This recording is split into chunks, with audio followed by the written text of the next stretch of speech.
So this movie got a Best Picture nomination over Drive, The Girl with the Dragon Tattoo, and 50/50?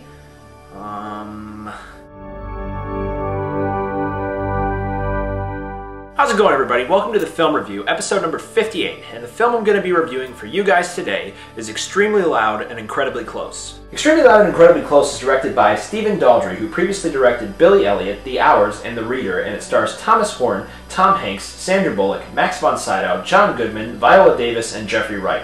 Now, the story follows a young boy named Oscar, whose father passed away in the attacks on the World Trade Center. One day, while searching through his father's closet, he comes across a key with the name Black on the envelope. And the rest of the film involves Oscar going across New York trying to find what lock the key opens. Extremely Loud and Incredibly Close is a film that's gotten a lot of mixed responses. For starters, it's only got a 45% on Rotten Tomatoes, and yet it got a couple Oscar nominations, including Best Picture.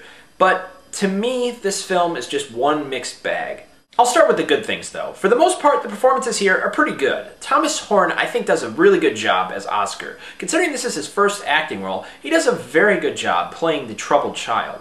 The real standout performance here is Max von Sydow as the mute renter that Oscar encounters. He conveys a lot of emotion without saying a single word. We also get very good performances from Viola Davis and Jeffrey Wright, but Tom Hanks and Sandra Bullock barely register here with their very brief roles. There were also a couple scenes that worked quite well emotionally, and those tended to be the quieter, more subdued, and nuanced scenes. I think the main problem with this film is Stephen Daldry's direction. It feels incredibly overwrought. There were so many times throughout this film where I felt like he was just grabbing me by my lapels and shaking me, saying, "Feel something! Feel something!" I hate when movies do that. Also, even though I like Thomas Horn's performance here, there were a couple scenes where I felt Oscar was incredibly annoying. I mean, he would just say this really random and very rude thing to someone and then not apologize for it. But then again, maybe that's the writer's fault and not really Horn's. Ultimately, I'm going to give Extremely Loud and Incredibly Close a C+.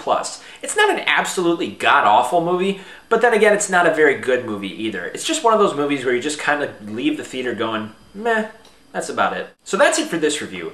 My next review will be up tomorrow when I bring you guys a super early review of 21 Jump Street, the new comedy starring Jonah Hill and Channing Tatum.